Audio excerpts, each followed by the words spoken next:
Welcome to this recording where you're going to listen to insightful moments recorded during live coaching sessions with my clients who come from diverse professional backgrounds.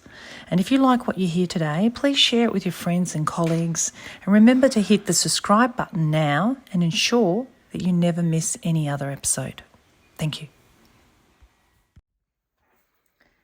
What do we mean when we say verbal and non-verbal communication? Verbal communication is about words and words that you're communicating from your mouth. And non-verbal communication is about words that aren't actual words, but they're meaning something because people feel them and sense them. And it doesn't just come out of your mouth, it comes out of your body and it comes out of the energy you create when you speak.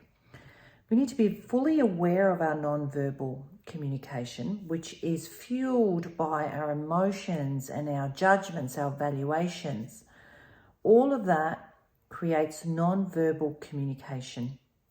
How you're feeling and also what you're intending. You need to be really conscious of what kind of signals and message it's really creating for others. Words aren't as powerful as how they're delivered.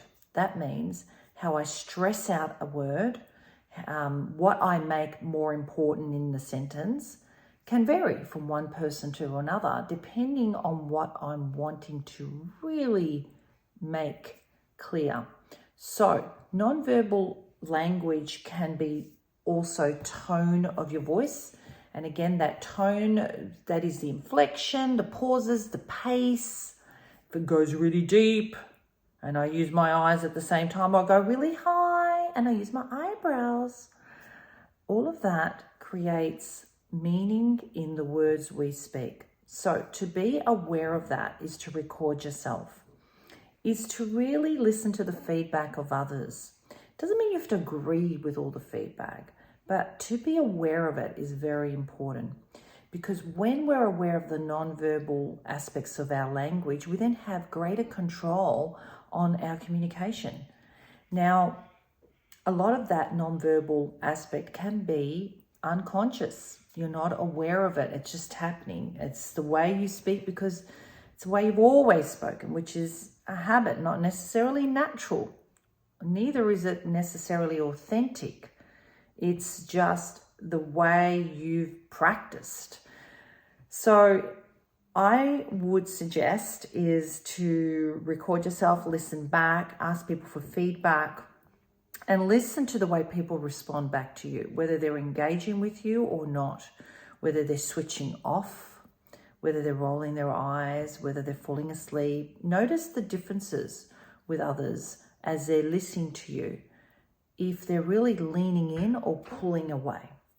So non-verbal aspects of speaking is up to 93%. So we read between the lines, and some cultures will do that even more than others. So context is the non-verbal aspects of communication. So it's the context, it's the environment of how you say things. It's the background that has the greatest energy in our communication. So be fully aware of the tone you're using and the control that you're using over that, and whether you yourself are prepared to make a change. You may not want to, but be aware of the effect of non-verbal aspects over the verbal. So if you really want people to get something, make sure you're as neutral as possible, but passionate at the same time. Neutral meaning non-judgmental, non-evaluative, but just expressive in where you're coming from with your flow. And that can help you communicate in a way that is more spacious and open.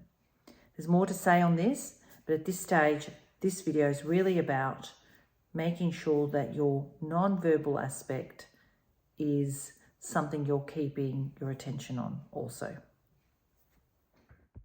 Thank you for listening to this recording. I hope it has helped you. Please remember to subscribe to this channel. I'll see you next time.